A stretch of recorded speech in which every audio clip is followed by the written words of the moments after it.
Hey everyone. So today we're going to be talking about monetary policy, and really we're going to be talking about how to graph monetary policy and tell the story of what's happening. So here we have the tools of the Fed that we've discussed in the past, and two different aggregate demand and aggregate supply graphs. Both are exactly the same, but there's two different versions, and so it's whichever one you're more comfortable with. This is the standard version. This is the version that has the Keynesian range, right? So let's take, for example, let's start with how monetary policy could help with a, let's start in green with a recession or something as bad as, the Great Depression, okay? So if we start down here, what would the Great Depression look like, okay? Well, on this graph, the Great Depression would have the aggregate demand way down here, and this might be 28% unemployment, right? If full employment is 5% unemployment, then that would represent 28% unemployment. So what would we do here to increase the aggregate demand? So we could lower the reserve requirement, right? We could lower the discount rate, or we could, in this instance, we would buy government bonds, or some combination of all three of those things in order to get the economy moving again. So let's tell the story of what that would look like, right? So we would say reserve requirement, lower the reserve requirement. That leads to more excess reserves.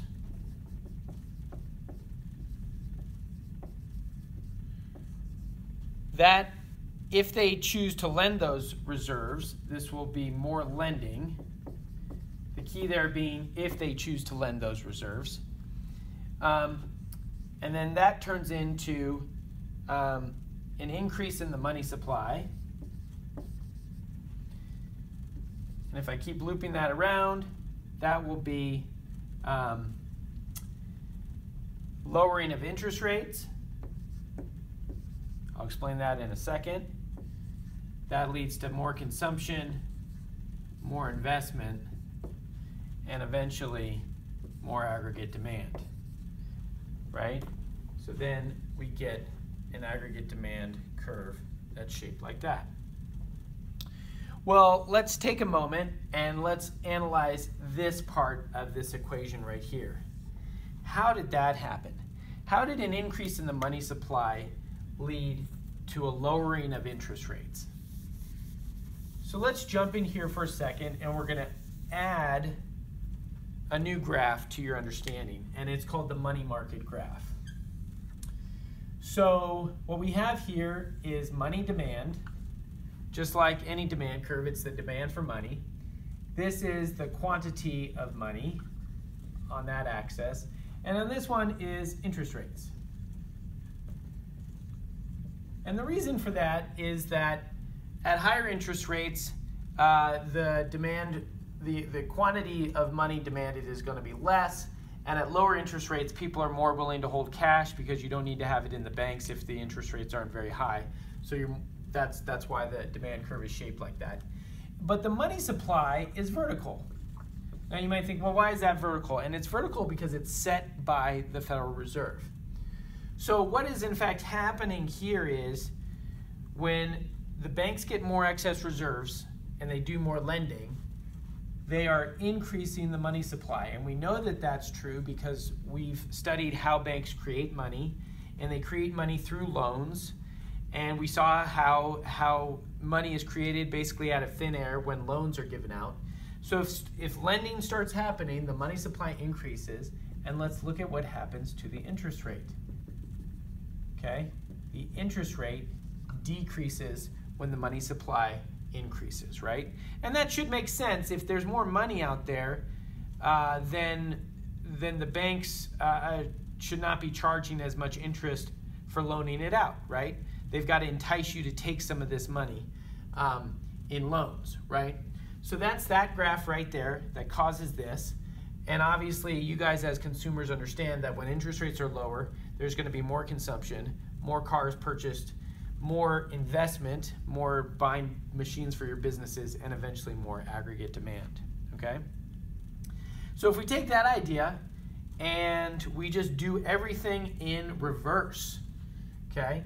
So let's start all over, but let's do everything in reverse. Let's say that the problem is not a recession. Let's say that the problem is now inflation. So we're not in the Great Depression anymore. We are in the 1970s, 1980s, where inflation is very high, okay? So we're gonna set this up in a different way, okay? We're gonna erase all this. We've got the same aggregate demand, aggregate supply graph, but now, we actually have to draw this a little bit differently this time. So let's use the standard model where we have short-run aggregate supply, long-run aggregate supply, and we have an inflationary gap.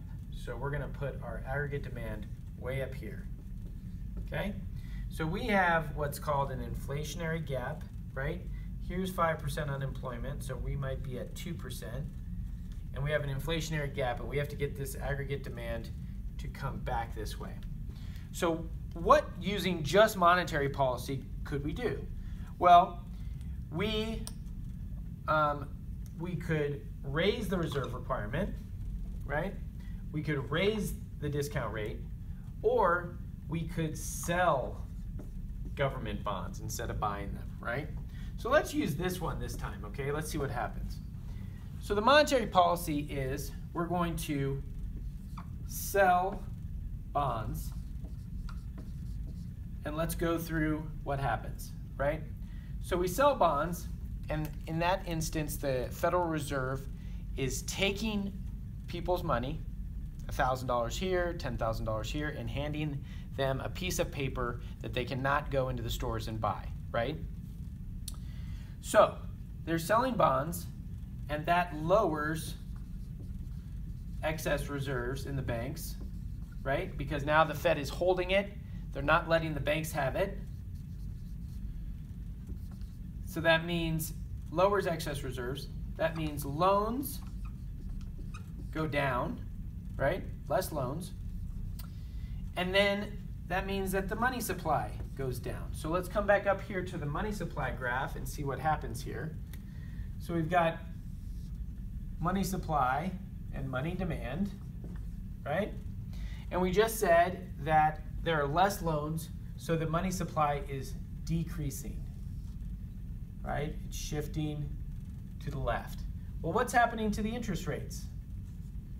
You've got the interest rates are now increasing. There's less money out there, so it's going to cost more to borrow that money, right? So if we loop this back up here, the money supply decreased. That means interest rates increased, right? Little I is for interest rates, okay?